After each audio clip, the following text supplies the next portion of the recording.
थूक कर चाटना क्या होता है ये कोई प्रशांत बौद्ध से सीखे। प्रशांत बौद्ध ने लिखित तौर पर माफी मांगी थी कि अब मैं हिंदू देवी देवताओं के ऊपर और बागेश्वर धाम के ऊपर कोई वीडियो नहीं बनाऊंगा। लेकिन इन तथाकथित लोगों के करनी और कथनी में बहुत बड़ा अंतर होता है। खीस नपोर कर वापस प्रशांत बौद्ध हिंदू देवी देवताओं को टारगेट कर रहा है। प्रशांत बौद्ध हाथ धोकर बागेश्वर धाम के पीछे पड़ गया है। प्रशांत बौद्ध के पास और कोई मुद्दा नहीं बचा है। प्रशांत बौद्ध लगातार बागेश्वर धाम सरकार के ऊपर आरोप लगा रहा है कि बागेश्वर धाम सरकार मोटी रकम वसूलते हैं। जो लोग वहां पे अर्जी लगाते हैं उनको पैसा देना पड़ता है, महिलाओं के साथ दुर्व्यवहार होता है। लेकिन मैं प्रशांत बौद्ध को कहना चाहता हूं और चिताना चाहता हूं, अगर हिम्मत है तो एक बार बागेश्वर धाम जाइए और बागेश्वर धाम सरकार की तरफ से आयोजित अन्नपूर्णा को देखिए, जहां पर लाखों लोग रोजाना खाना खाते हैं, जहां पे लाखों गरीब दलित हिंदू भाई रोजाना अपना पेट भर रहे हैं। प्रशांत बौद्ध को बागेश्वर धाम जाकर देखना चाहिए कि किस तरीके से बागेश्वर धाम सरकार लाखों बहनों का निःशुल्क शादी करवा रहे हैं।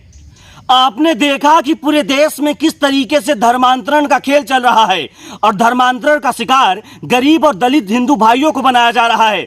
और यही कारण है कि बागेश्वर धाम सरकार यानी कि पंडित धीरेन्द्र कृष्ण शास्त्री आदिवासी क्षेत्र में अपने पैसे से कथा का आयोजन करवा रहे हैं। और सबसे बड़ी बात, कथा पंडाल की पहली लाइन में आदिवासी भाइयों को बैठाया जा रहा है और जो वीवीआईपी लोग हैं वो पीछे बैठकर ताली बजा रहे हैं।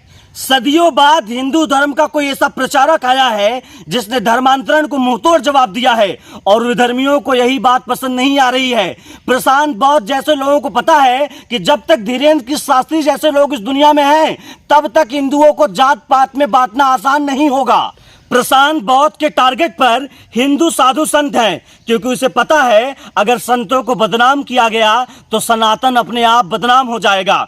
मैं देश के 125 करोड़ सनातनियों से पूछना चाहता हूं, क्या प्रशांत बौद्ध जैसे लोगों के ऊपर कार्रवाई नहीं होनी चाहिए, जो पानी पी पी कर दिन रात केवल हिंदुओं को कोस रहे हैं, हिंदुओं को जात पात में बांटने का काम कर रहे हैं, हिंदू धर्म को झूठा बता रहे हैं, पाखंडवाद का आरोप लगा रहे हैं, तरह तरह की मिथ्याएं लगा रहे हैं। प्रशांत बौद्ध कहता है कि ब्राह्मण भिक्षा मांग रहा है और भिक्षा के रूप में वो मोटी रकम वसूल रहा है। मैं प्रशांत बौद्ध से पूछना चाहता हूं, जिस धर्म को तुम मानते हो, जो उसके अनुयायक थे वो भी तो भिक्षा मांग के अपना पेट पालते थे। तो हिंदू धर्म में अगर कोई भिक्षा मांग रहा है तो तुम्हें उससे क्या समस्या है? ये हिंदुओं का पैसा है, वो शिव जी पे चढ़ाए, मंदिर में जाके दान कर दे या वो सड़क पर फेंक दे, तुम्हें उससे क्या लेना देना है? क्या तुमने किसी हिंदू देवी देवताओं के ऊपर 10 रुपए चढ़ाया है? क्या नहीं चढ़ाया ना? तो तुम्हें कौन अधिकार देता है हिंदू देवी देवताओं का अपमान करने का?